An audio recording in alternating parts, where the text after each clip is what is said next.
Hey guys, finished up my day at work and I wanted to share my nofap journey. Maybe a lot of you don't care about it. Maybe it's not something you care for, but maybe it'll help one person. So I just want to share my story.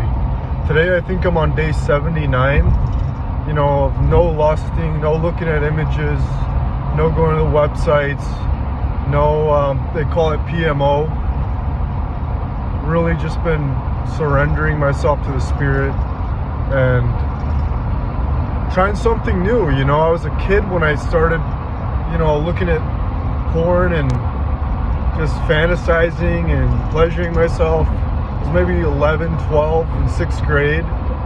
And I tried that until I was 29 right now, and I've been doing the same thing.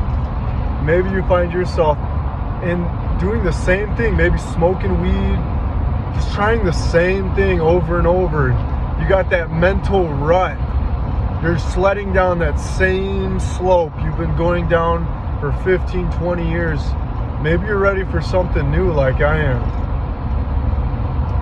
So anyways, I want to share a story that happened a couple of weeks ago on this journey that was pretty cool. There's been a lot of cool stories I could share, but I want to share one. I just left the gym and I went to a sports store named Dick's over here in Minnesota, up in Bloomington. And I walked in, feeling good from the gym. I needed some stuff. I needed some fresh, shorts, fresh sweaters for the season. It's getting cold up here. I wanted to treat myself. And these two girls were working there, and they started kind of giving each other a little bit of shit. One girl said, "Hey, why do you always hide from me?" to the other. They're kind of teasing each other, and I just jumped in the conversation like, "Yeah, why you always hide? Why you always hiding from her? You gotta quit hiding from her." And immediately both of them looked at me and they just started laughing. I'm just a customer, but we're just having a good time. Next thing you know, we're talking and we're just chilling, just vibing. And one of the girls, a little bit later, she comes up to me. She's like, "You're a famous hockey player."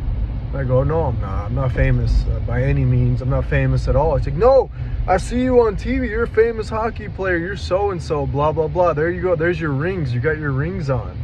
And I had some other rings in this hand that I don't have on right now. But I go, "No, I'm not famous. I'm just here to get some clothes, whatever." And she runs over to the front and she gets a pen. And she gives me this pen. She's like, "Sign my arm, please." Blah, blah, blah. And I was sitting there laughing. It was insane. Nothing like this had ever happened to me before.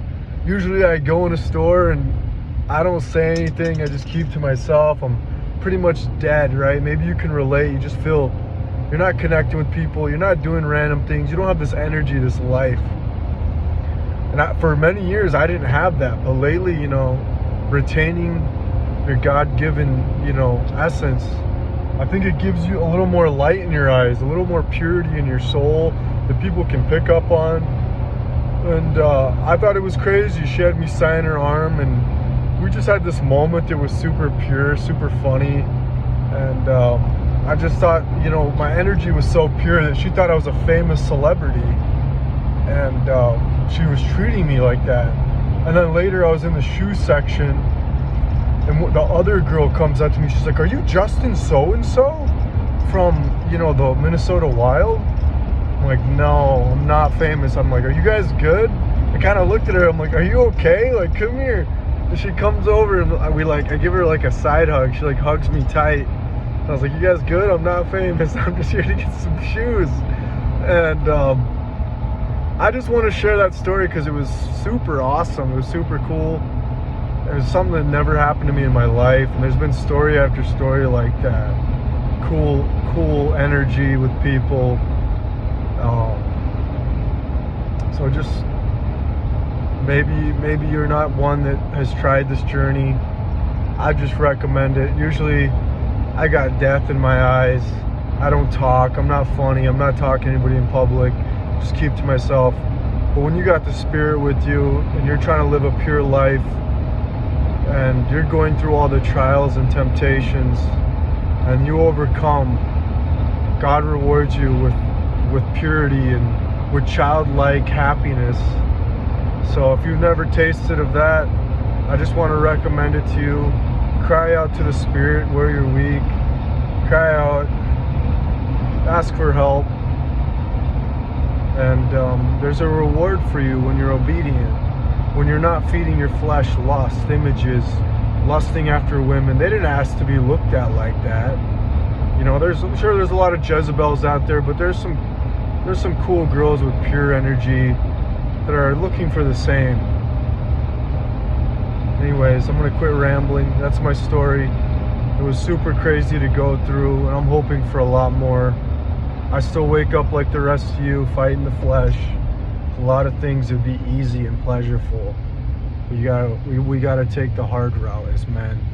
We've been taking the easy route for a long time, and that's kind of where society is now. Everything's easy.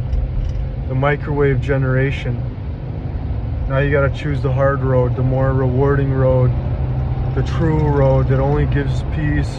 It'll give you a true reward that will come with no sorrow. Anyway, the rambling monk. Have a good day, everybody.